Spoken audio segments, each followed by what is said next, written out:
Okay, so in this video, we're going to be discussing more on the demand side of the logic, right? How do we know which demands to let go and which demands to use to enter to actually understand a buy is in motion and not like that. So here we go. We have let's start it from the basics.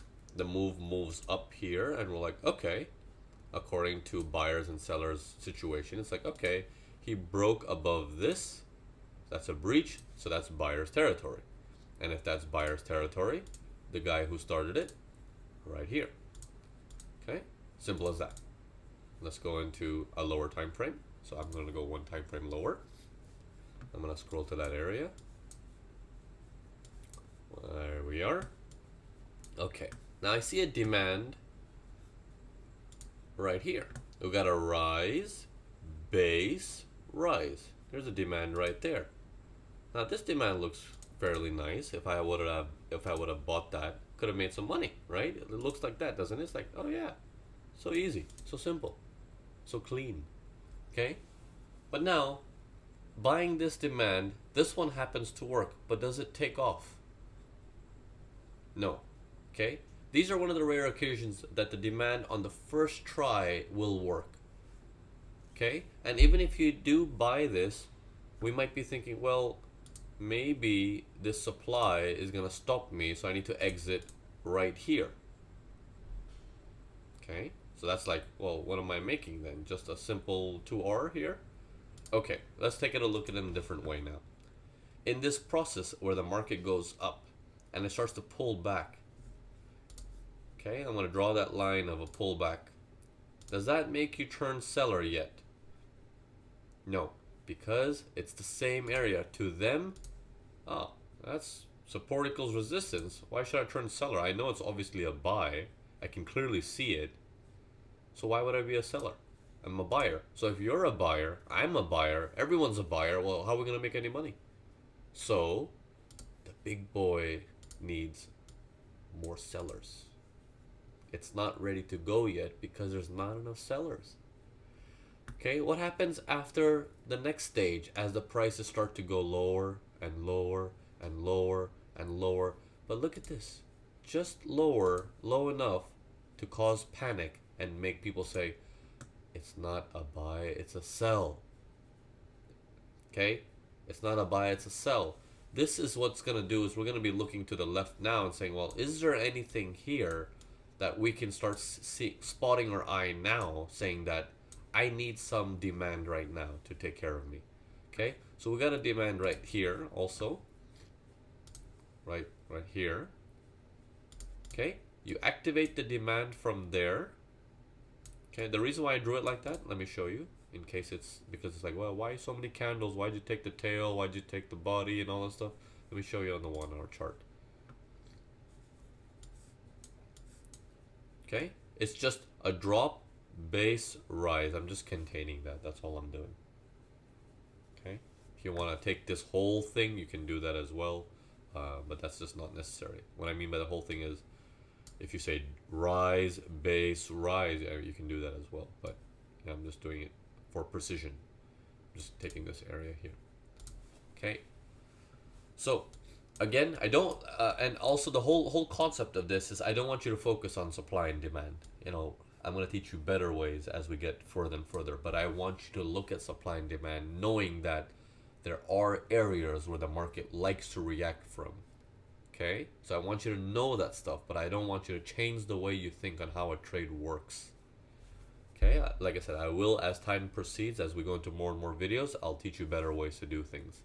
But this is just to straighten up your logic, because many of you guys are coming from a supply and demand background.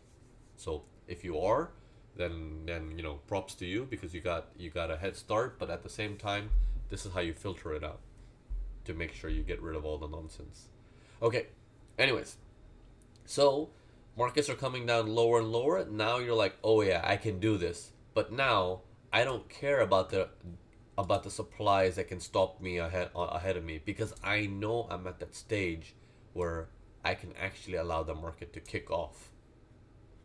Okay, you see the difference between the profits that you can possibly make here versus you can make here trading this stuff, right? Looks a lot better, doesn't it? Okay, so that's why your exits can go much further. You don't have to exit based on your opposite direction, which is if you're trading the demand, you don't need to get off at supply. But if you're trading your demand earlier with no logic of why that first trade has to happen, then you gotta get out at demand, at supply. Sorry. Okay. Okay. All right. So let's take a look at another example here. Let me go into a higher time frame because I want to show you something that I know is gonna start coming up in questions. So let's take a look at something like this. Okay. Let's take a look at this piece here. Drop, base, rise. Okay, if I contain that drop, base, rise and extend it out, I'm going to be like, okay, well, if this is buyer's territory right here, because it's something broke, and for me, for me to be a buyer, I need sellers, right? So I'm going to go down to a lower time frame. I'm going to look at that area. Where are we? I'm going to look at that area and saying, okay, at what point are they starting to think about sells? They're like, okay, they're coming down here, they're coming down here, they're coming down here. They're like, they're still buyers because they're looking at this as support equals resistance and stuff like that. So they're not thinking sells yet. But then the moment it jumps up here this high, with that goes where the wick is, and then it pops lower like that, they're like, oh my god, it's not a buy, it's a sell. This gets ready for you to be like, oh, well, now that I got the sellers, let's prepare. Let's see what all areas we have, and we can take the one from the higher time frame, that which we just did, or we can start to make lower ones. So like, maybe this area here. We just start preparing and seeing what area can they come to, which we can take advantage of, and saying, okay, we're going to use that area for supply and demand. Now, notice you don't get an opportunity in either or almost, because this is a little bit still far away. Even this is far away, but yet the trade still works. Okay? Because if you're thinking like the way I'm trying to teach you here, it'll almost look like, well then, if that's the case, if this is a buyer's market, I need the price to always come down very low for me to have a trade. And that's what I'm actually trying to tell you guys, is you need a trade to come down so low for the demand to be a real demand. And that's not going to happen. Prices can't always come down like 70-80% retracements, right? So what do you do then? Can you just rely on strictly supply and demand? No. Supply and demand, just like everything else, is a tool. Just like support equals resistance, you still have to read the market. Okay, you still have to read the market. Okay, so if I say this whole thing is a single move here, there to there, okay, here's a supply here, but this supply is in the middle of this move, right? It's like right there in the middle of the move. But why does that one work? Well, it's because look at these buyers coming in full-fledged.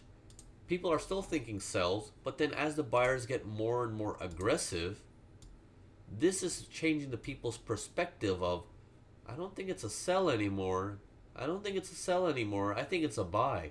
The more aggressive the candles look, the more they start thinking in reverse direction. Because they want to follow it. They want to chase it. Otherwise, there's no Ferrari coming up, right? So they want to really speed up the process by doing that. Like, oh, yeah, okay, it's a buy. That concept, if you can grasp that concept, that here is where the people are switching directions, and you say, for me, I know from a higher time frame, I drew my line here as that's my support equals resistance. And that's the guy who started it, right? Let me take it to the 1 hour to show you. Okay. Where's that line? Where'd it go? Oh yeah, here. Sorry, that candle's not green here, but if it was, let me see. I'll show you in 30 minutes. Sorry. Okay, where are we? It's right here. Okay, you see that? That would have been your recent break. And after that, we have a break, but no lower low comes back. No lower low comes back. No lower low comes back. So it's like all of this is probe area. That's your recent break only. And if that's the case, and that's the guy who started it, people will start freaking out after they're seeing the move starts going up very aggressively. So we want to read this market as best as we can to see, you know, if I put time frame aside, if I put currency pair aside, if I put supply and demand aside, can I still trade? And that's what we're trying to gear you towards. Okay? So you're at the stage where you're looking at supply and demand, and now you're noticing that there's an area here for demand, there's an area here for supply. All these things have logic to it. Will it work, will it not work, will depend on how you read the market. How far to take that trade also depends on what's the situation. What are we working with?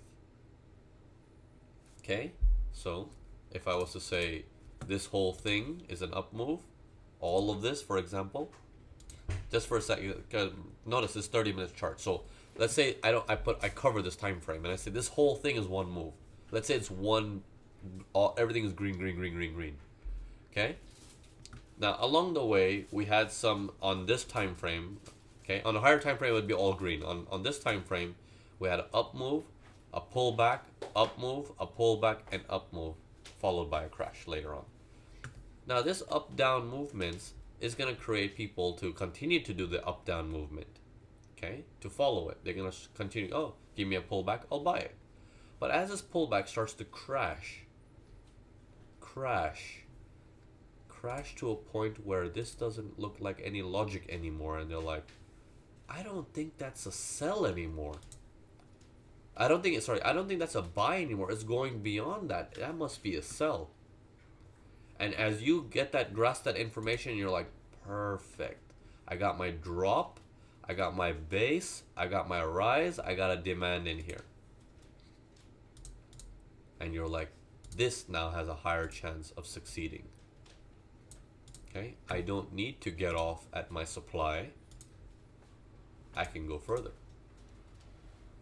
Okay, when I say further, higher high potentials. Okay, so it's concepts like that.